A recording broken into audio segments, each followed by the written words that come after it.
Welcome back to my channel. Today we are going to see a simple science experiment that can be done at home. The experiment is cup and paper experiment. So let's go into the video.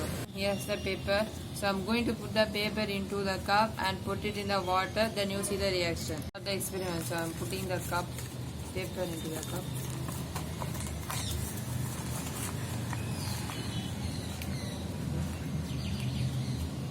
Now put inside.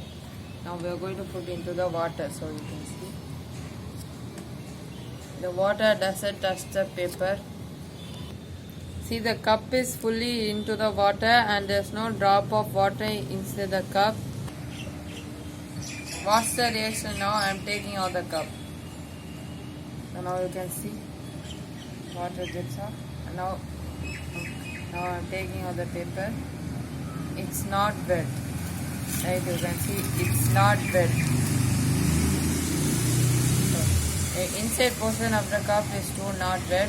Outside is wet, inside is not wet, like you can see.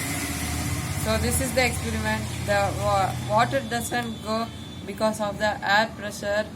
So this is a simple experiment you can try at home. Hope you all watching this video enjoyed. Please like, subscribe my channel and click the bell button. So you can try this for experiment home. So bye guys.